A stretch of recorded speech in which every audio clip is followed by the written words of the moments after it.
Hi, Kayla. How do you say your last name? Andrade. Andrade. Is that the Canadianized version? Yeah, it's the Newfoundland version. I guess it's also known as Andrade. Uh-huh. Uh-huh. Okay, got it. When did you move out from Newfoundland? Where do you Oh, live now? when I was 11. Okay. Do you keep any of the accent? Only when I'm drinking. Yeah. Oh, yeah. Eh? So we'll come out. Or you get me mad. If you get me mad or I get too excited, you'll hear the Newfie coming out. Okay. I'm late paying you rent. What do you say? Oh, Jesus, Bob. Really?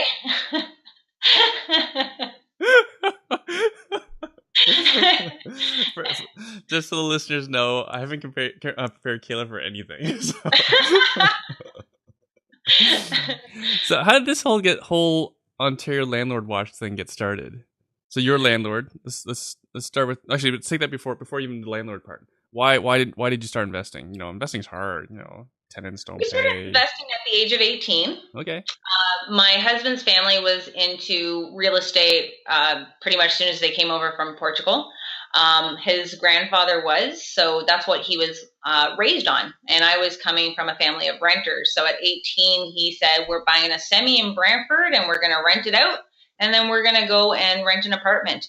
And that was the first taste of our investment at 18. So it's pretty awesome. What did your family think about that? My family didn't know that you can buy a house at 18. But my husband's family was really proud because it's something that they all do. It's a very strong family trait from his Italian side of his background as well as his Portuguese. Mm-hmm. And everyone will have some type of form of rental. Fascinating. I find my friends with European descent, they seem to be very polar opposites in terms of buy real estate or the market's going to crash. There's no in between. There's no gray. You're either in one party or the other. Yeah, we love it. It's about managing it right. When you manage it right and you know what you're doing and you can avoid a lot of the headaches, then it's just about finding that deal, right? And if you can find that deal, turn it around and put some work into it, or even buy that house that looks so horrible, but you know what? With a little love, you can get it into a really nice rental. That sounds like a lot of work. Yeah. So the husband's jack of all trades, so. Oh, so he did all the work. Oh, better. Oh yeah. I just watched and gave him a sandwich. That's work. Yeah. Yeah, but you're watching. There's better things you can. So a theme that that's been common among investors is in entrepreneurs in general is sacrifice, right? And I'm sure you've had a healthy dose of that. Think of all the things you could have been doing with your money at 18. If you could afford to buy a house, you could probably afford to buy a nice car or a boat or travel. Lots of drinking money. Yeah, all right. I think it kept us on the right path. I think it put us in a spot because we were actually we started having children young as well. So I was actually pregnant when we bought the semi. So, and then here we're still renting. So, and then after we held on to that for about 3 years and we rented for about 6 months. And then we bought ourselves a semi in Cambridge and we lived there for about 4 years. And then as soon as we sold our house in Brantford, which was just a semi, we ended up picking up a 5-plex in Cambridge for $249,000. And that was 5 units, 2 bedrooms in each unit, and the tenants pay their own utilities. And that's just our baby now. And then we've branched off into moving out of our semi-family home, buying a triplex, living in the top half and renting out the basement. We did that for about 5 years. And then we got another property last October. And that's just kind of covering itself, but it has so much potential. And then we bought another single family home for us to live on the west side. This is wild. So how old were you when you got married? I only got married 8 years ago, but we've been together for 16. Okay. But you're talking about buying your first property and pregnant at 18. Not many people are thinking about buying a house. Sorry, an investment property. Yeah. No one was telling you you're nuts. You have 3 children. No one told you not to do this? Nope. Oh, wow. Okay, I guess you're just surrounded by the good people. Yeah. You got lucky. What year was this? What year was this when you were 18? 2004. because we're telegraphing our age. For anyone who can do the quick math. So then what happened? What happened to trigger Ontario Landlord Watch? Something must have happened. Well, we had our fiveplex, and that was the major concern with 5 units, and the tenants pay their own utilities. And we had gotten approached by one of the candidates that was running in the last election in 2010, and she said, "Hey, just to let you know, your tenant's water bill is going to be put to your property taxes if they don't pay it." And I was like, "Are you kidding me? Like, how is that even practical? Like, this is their bill. They use it." I'm like, "How do I stop this?"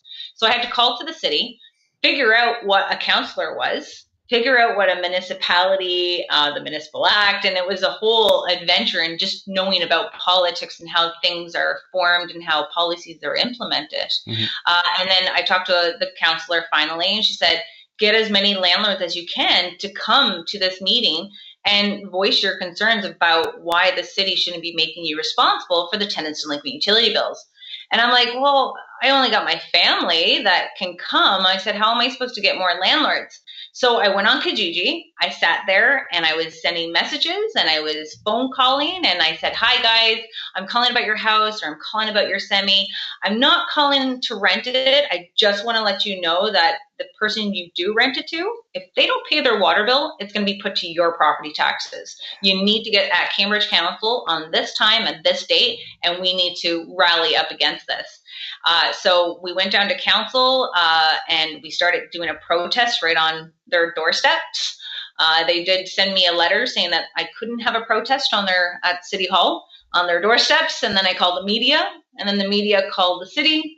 And then the city said, "Yeah, you can have your protest." So we just kept bringing awareness over and over again to the water billing. We fought it for about 4 years with the city of Cambridge, also helping other cities fight it as well, like Elmer and in Oshawa. And then we decided to say, enough's enough. We're wasting our time. We need to go to the province with this. So there was a lawyer that was in Toronto who drafted this petition for us, and I still get people to sign it till this day because we do have a new government. And right off the bat, we started getting phone calls of landlords saying, "Thank you so much for fighting the water billing, but can you fight the Residential and Tenancy Act and the Landlord and Tenant Board?" And I'm like, "What is that?" I already had a semi, I have a fiveplex, and I'm like, I still don't know what the Residential and Tenancy Act was. Right. So sorry, what year is this? That was in 2010. 2010. Okay. So it's a while back. Okay. Yeah, and that's when the water billing fiasco kind of took in there, and they were sending back their petition with comments about what they want to see changed in the Residential and Tenancy Act. They were sending money to me, and I looked at my friends too, and I'm like, "What's this?" She's like, "They want to keep you traveling. They want you to pay." So we only kind of took payments based on where we were going to keep us the awareness of it. And because of the Residential and Tenancy Act and the Landlord and Tenant Board and the water billing policies and landlord licensing coming in, I'm like, there's got to be a simpler way to keep us connected. I said, Facebook. Facebook is a perfect way for us to create a group in ourselves. We'll be able to talk with each other, help each other, support each other, and think about the issues and the solutions to the water billing, the Residential and Tenancy Act, and the Landlord and Tenant Board. Right. And then it just took off from there. Right. So fast forward to today. Sorry, you said you're still having people sign this petition? Yes, we do have the petition that we still have. So we have it in the group files of the water billing petition.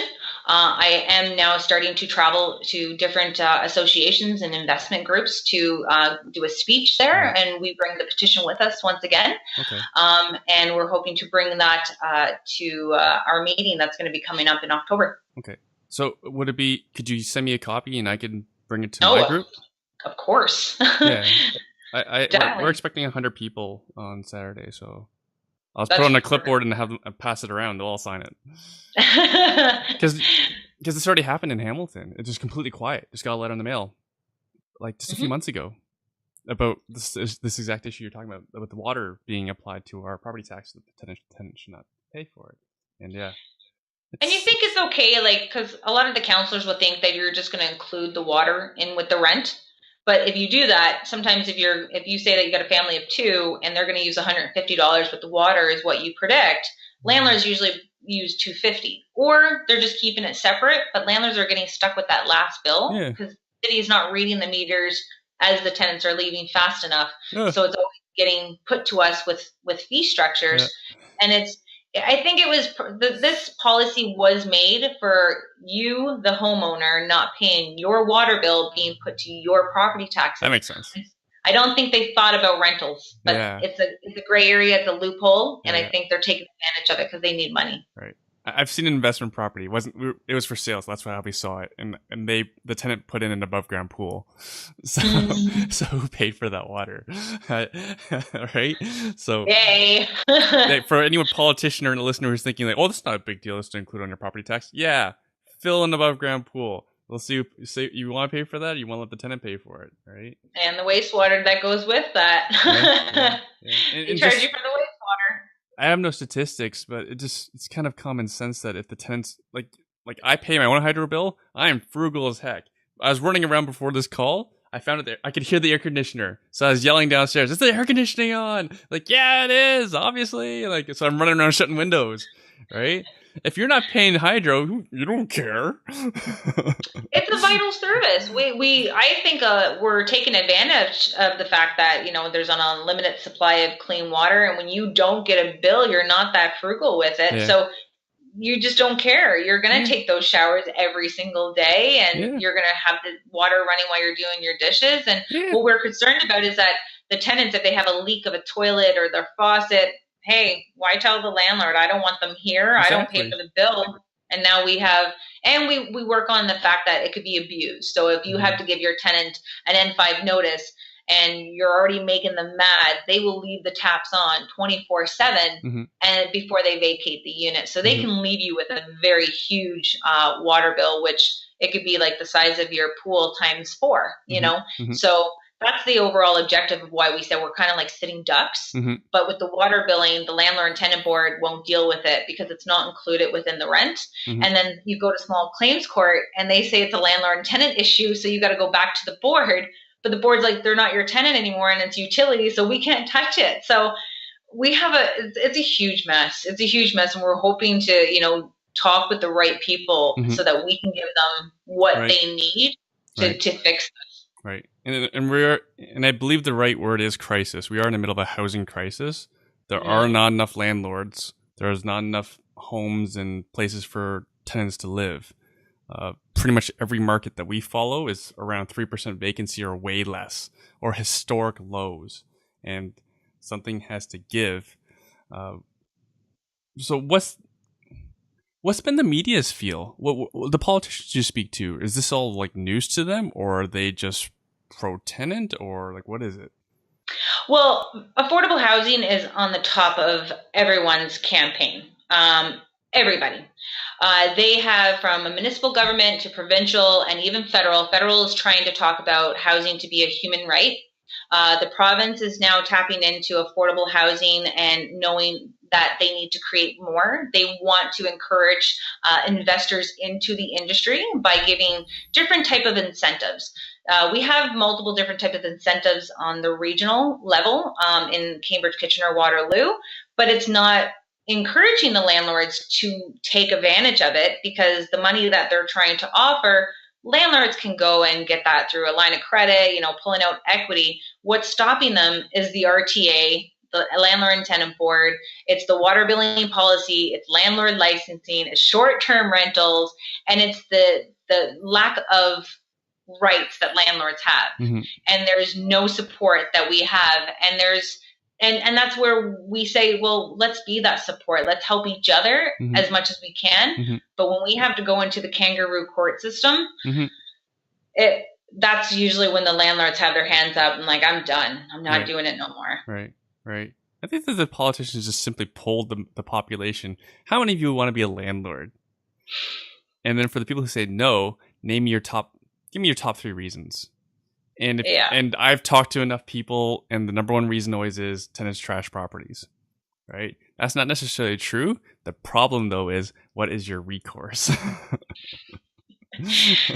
That is where, if we have a landlord who's had a bad taste, it's the non-payment of rent, it's the time that they've wasted going to the board, having the tenant apply for a stay, buying themselves an extra 5 more weeks to stay in a unit without paying rent. And if we're taking all that money out of our pocket, then it's money that we don't have for a down deposit to go and buy another one, or money to go and renovate a unit to create more units. So they're kind of doing it to themselves. Even with the water billing, we told them this was going to increase rents, and Cambridge got to see their increase of rents. Water landlord licensing, they know the rents have increased because of that. And St. Catharines, great that they seen what was happening, and they stopped landlord licensing from coming in. It was perfect. Even the process that you were talking about earlier about like the water bill issue going to collect is, it's not LTB, it's small claims. But then why do I have to go through small claims to get money back that someone, like, you used the water, like you, the delinquent tenant, used the water? Why aren't you paying for it? Why do I have to go to small claims court for it, right?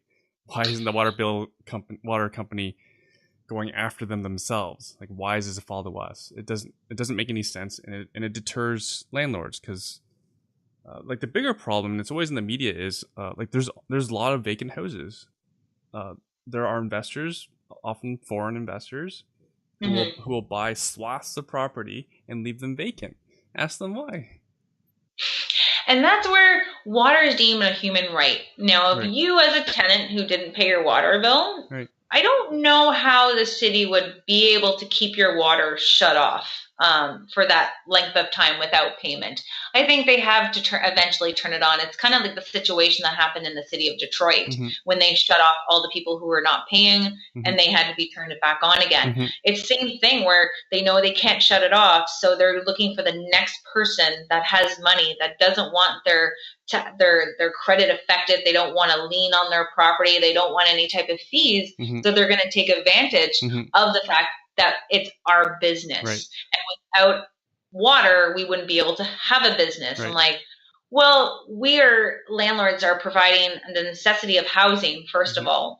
And number two, we do the maintenance, we do the screening. We're 24/7 on-call maintenance for our tenants because we have to. If not, property standards gets involved. So when we see how much time and effort it is into working, we do expect to get paid for our time. But we're not the type, not all investors like to buy a property and then sell it. For me, I like to buy and hold. And they see that, and that's why they're going to take advantage of the fact that we're making money and they just want to put their hands in our pocket and see what they can get. So it's kind of like they're the condo. It's like the condo corporation. They want to get a fee based on us running our business. But they are the user. In the act, it will say that the Municipal Act of Water and Sewage, the funding has to come from the user. And that's what we've tried to fight on, is that we're clearly not the user. And we hope to have brought that now when we speak with the PCs. Right. So I think, to be fair, the user has to be the one that's put in collections, right? They don't even go through that step. They just go straight to the owner. Yeah. That's just wrong. They don't even try. Just, if the bill's over $200 in Cambridge, you get your property taxes with a $50 fee. And that's what's wrong with this world, in this society. This is worse than giving participation trophies. That's a whole other discussion. Yeah. You lost. Here's your participation trophy. Here's your ribbon. They don't take it seriously anymore when they know they just get a ribbon. Right. So what are you doing now to, like, you're the leader of Ontario Landlord Watch. So what is Ontario Landlord Watch, and what are you guys up to?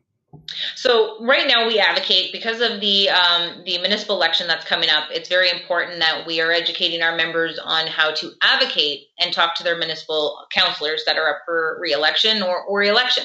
We also have encouraged our members to talk with their MPPs to talk about the issues and the solutions that they've thought of to correct the housing issues and the crisis that we're currently in.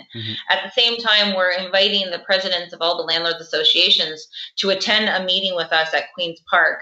We do have Kathleen Belinda Carlios. She is the MPP of Cambridge. Also with Amy Fee, she's the MPP of Kitchener South Hespeler. Christine Hogarth, she is the MPP of Etobicoke Lakeshore. And we have Amy Lindsay Park. She's the Durham MPP, and she's He's the assistant to the Attorney General's office. We're hoping to connect with Vic Fideli just because he's have shown his support into knowing what landlords deal with, and we're hoping to invite him to this event as well. But we will be inviting the presidents to all the landlords associations or leaders of investment groups that hold a lot of say in that area. So we want to get as much area covered as possible to attend this meeting, so it's not just an issue that's in the region of Cambridge, Kitchener, Waterloo. It's an issue that is all over Ontario. Mm-hmm. So we're hoping to have that as a part of what we continue to do for the next as much as we can. This is the only party I think is going to listen to us. And in the time frame, it does take a while. Right. So we do get into the group and we help each other out with the day-to-day operations. If it's about a difficult tenant that someone's dealing with, we'll try to help them out through that to make sure that they keep calm, keep collective, keep their emotions out of the scenario. And we do our event. We have an event that we started to do as of last year. We do a conference to take us from Facebook right down to face-to-face and meeting everyone in Cambridge. So it's going to be a fantastic event just to see everyone from Facebook who we've been helping each other. And now we're able to brainstorm more of our ideas, how to fix this housing crisis, because they know they need landlords. And we want to kind of say, hey, here's our hand. Help landlords, help tenants. These are our situation and what we are hoping that you will implement to help. Do city councilors and politicians know how we're getting the short end of the stick? And I'll give an example. I shared this with you over the phone last week. You know, I had a tenant stuff my drains and then run the shower for 2.5 hours. And that left me about 2.5 inches, 2 inches of water in my basement. Now, if that was a guest of the tenant, that person would be taken away in handcuffs. Because he's my tenant, he's going to the landlord. This falls under a Residential Tenancy Act and falls under the LTB. And then my hearing is 5 weeks later. So we go from, because he's my tenant, we go for where I get a hearing in 5 weeks versus if he was a guest of the home, he'd be taken away in handcuffs for mischief. And that's just your hearing date wait time. Yeah. You still have to wait for a judgment in the mail. Then whatever date is stamped on that judgment, then you got to count 11 days. Yeah. And then you can apply for the sheriff. But sometimes the sheriff's on holidays and they don't just do landlord and tenant board, they do small claims. So there could be a nice lengthy time frame for you just to wait for the sheriff. But remember, if your tenant now says that they couldn't show up to your hearing, they can appeal that, and they have 30 days after the hearing to appeal it, which buys them another hearing date, which you could be waiting another at least 2 weeks to get. So this is the shenanigans that's been happening. But when you look at trying to paint someone a pretty picture that doesn't know anything about this industry, it's really hard for them to comprehend all of it. It's just too much on their head that they're like, okay, how is this working? Why is it like this? They need more education on the Residential and Tenancy Act and the Landlord and Tenant Board. And I hope new council can actually put that in their books as, okay, congratulations, you're now the counselor. Here's the RTA. Just read on it, because you might have some of your constituents saying, hey, I have this tenant, because no one knows that there is a book that you have to follow, especially our newbies. So I think I'll speak on behalf of my listeners that they know the RTA well. So what more can they be doing? So first, give us details on your event for Ontario Landlord Watch. When is it? Where is it? How can they find more details? So you can find our information on OntarioLandlordsWatch.com. The event is going to be held at the Portuguese Club in Cambridge, 870 Town Line Road, on October 21st, which is a Sunday, from 12 p.m. to 6 p.m. After 6 p.m., we are going to be having a open cash bar networking event after 6, as long as no one is, drinking and waking up in the morning like, oh my God, I think I just sold my 6-plex. I just bought a 12-plex, because we do have our realtors, our lawyers, our landlords are going to be there. So we hope that everyone just has a really good time, because it is a conference to advocate. It's a conference to learn about different types of investments, to talk about the issues of that type of investment and a solution to that type of investment, as well as a trade show to get to look at different type of products or services that are out there that landlords might find interesting for their rental properties, as well as a celebration of what Ontario Landlords Watch has become since 2010, because we're now almost at 3,000 members in our group. And we look forward to be able to celebrate our movement and how we became a nice, strong community of investors. Mm-hmm. And if anyone wants to sign up, it's on the OntarioLandlordsWatch.com website. You'll see 2018 conference. It's $65 a ticket. But we are including your lunch, a nice Portuguese lunch that they're going to be serving us. And they have lots of chances to win some prizes that we're going to be able to offer to the members that are there as well. Fabulous. I know some of the speakers. Can you name some of the speakers? Let's just name drop. Yeah, I know. So we have myself. I'm going to be talking with Jen Roswell. We're the admins of the group. We have Cherry Chan. She's a tax accountant. I've heard of her. I love her. She's amazing. Then we have Monica Jasnik. We have Howard Taraz. He's a paralegal. We're going to have him and also a paralegal, Nancy, as well as, I believe, Arena. We're going to be doing a mock hearing at the event, so you're going to get a good taste of our paralegals that are in our group supporting us. Matt Pichet, Matt McKeever. We have... good golly, they're all going to hate me now. They're like, Kayla, you forgot about me. I'm like, well, that's why I put you in the event page, so I can't forget. Andy Tran? And Andy, yeah, we got Andy Tran. We have Andy, he's going to talk about the secondary units. And we do have our advocates. We have Felix Wortman from Rockstar Realty. We have Maria from St. Catharines, who is championing the fight for the landlords with landlord licensing. So it's about 11 of us right now. We have many more wanting to come in, and I feel that we could potentially get some more in because it's going to be a very interactive type of conference. We're going to have some people being able to have the spotlight for about 20 minutes to a half an hour, but then we could kind of branch off into our panel, and we really want to engage with the audience and get them up and talking with the panelist. Got it. No one's fallen asleep at this conference. I highly doubt it. It's not with your energy levels. So what can people do? Do you guys have like templates or anything, or like form letters or scripts that they can use? And it's great for people to write personal letters. And I'll give an example. Like when Prime Minister Trudeau and our Finance Minister Bill Morneau, when they asked for input from the public on their new tax rule changes, they said they'd read it all, and then they got, I don't know, what was it, like 30,000 letters and emails and messages and everything, and they somehow magically processed all of that in 1 week. and I don't remember where I heard it from. It was someone who was on the inside in like an MP or an MPP's office. Was they would take letters, their staff. It wasn't even the person. Their staff would read, skim an email, and then they would just have a checklist for pro or against, for or against, and that's how they score everything. So what you write isn't so much as important as that you write. One, it's about getting the letters out there. If it's pros or it's cons, we do have a few sample letters that our members have wrote that they've given the members to say, hey, this is what I wrote. Please, resend it back, put your name on it. Yeah.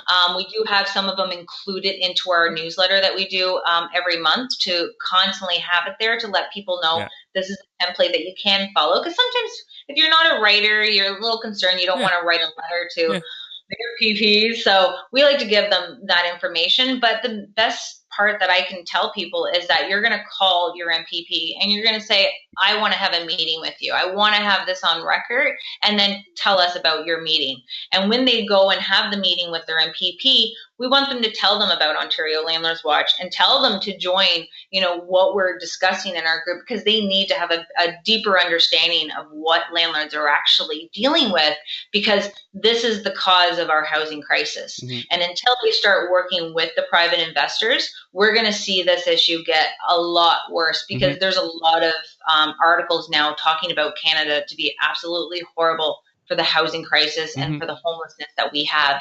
And it shouldn't be like this in 2018. It really shouldn't. No, it shouldn't. It's only getting worse. Oh, we have 5 tent cities in Cambridge. Tent cities. Not a tent. cities. I wonder if they're going to name them yet, because if you're in a city within a city. So we're doing whatever we can to advocate for those people, because sometimes they're homeless. It doesn't mean that they're not all bad. We have someone that's addicted to drugs. We have them addicted. They have an issue with mental health. We just have people who are seniors who cannot keep up with the type of income that they were getting, and now they became homeless. This is very sad when I see that, and this is why our elderly are now pushed into these shelters, living in different type of lifestyle as that. And we're taking more and more people into Canada that is taking up housing supply that technically we don't have right now. Right. So we need to have a deep understanding before we keep taking more. We need to be watching what we have right now so that everyone has a roof over their head. But sadly, it's going to keep getting worse and worse and worse if they don't act on it now. And it's going to take a lot of money. We hope to have some type of program. Like right now, I tell all the elected officials, I said, I can tell you right now that people will discriminate against people on OW, OJSP. I said, I don't. I have 2 of them. They're on OW. I think they're great. Nothing problem with them. But sometimes it has that fear in their head because you can't take them to small claims court. You can't garnish their wages. And now landlords are just trying to pick the best of the best because it's to eat or to be eaten. You don't want to be at the board. You don't want to be losing out on that much rent. Right. And that's where they look at what can benefit them first. So they need to help themselves. So we say they need to get more money because one person on OW, the shelter is $378. So $378 for one person for shelter. You can't get a room in Cambridge for $620. So how are they supposed to get an apartment at $378 is beyond me. And they have a growing list for affordable housing. And we think that it could be a lot cheaper on the taxpayers to work with private investors than have the government try to buy land, build the property, manage the property, and keep it maintained with the repairs. And Toronto's deemed to be like the worst landlords out there because of the maintenance issues that they have within their supply right now. And they don't have the funds to even keep them in good repair. And they're telling us what to do. Right. All right. Oh, you're at a time. One more time, the website. It's OntarioLandlordsWatch.com. And they can get all the information they want there. And can I ask you, can you send me the letters as well? I don't know if I need to be on the newsletter, but I'd like to share them with our listeners as well so they can help fight this battle that we all have to fight. That's what it is. I think we're all disconnected into in what we do in Ontario. We have a lot of landlord associations all over the place and investment groups, but we're all not connected. And that's why I hope that anyone listening, they can join Ontario Landlords Watch members group on Facebook. Let us know where you heard about us, so I kind of can put two together before we can let you in. There's a little bit of a wait list, but I think it's about us staying central, keeping us connected, and that way when something does happen, we're all getting notified about it right away before, landlords are still finding out 8 years later about the water billing. I'm like, where were you? Were you sleeping? Yeah, exactly. So we try to be the top source to keep our landlords informed in Ontario and keep advocating. So I'd like to say thank you for fighting the good fight. And thank you. I'll see you on the 21st. Perfect. I'm looking forward to having you. All right. Thanks, Kayla. Thank you. Take care.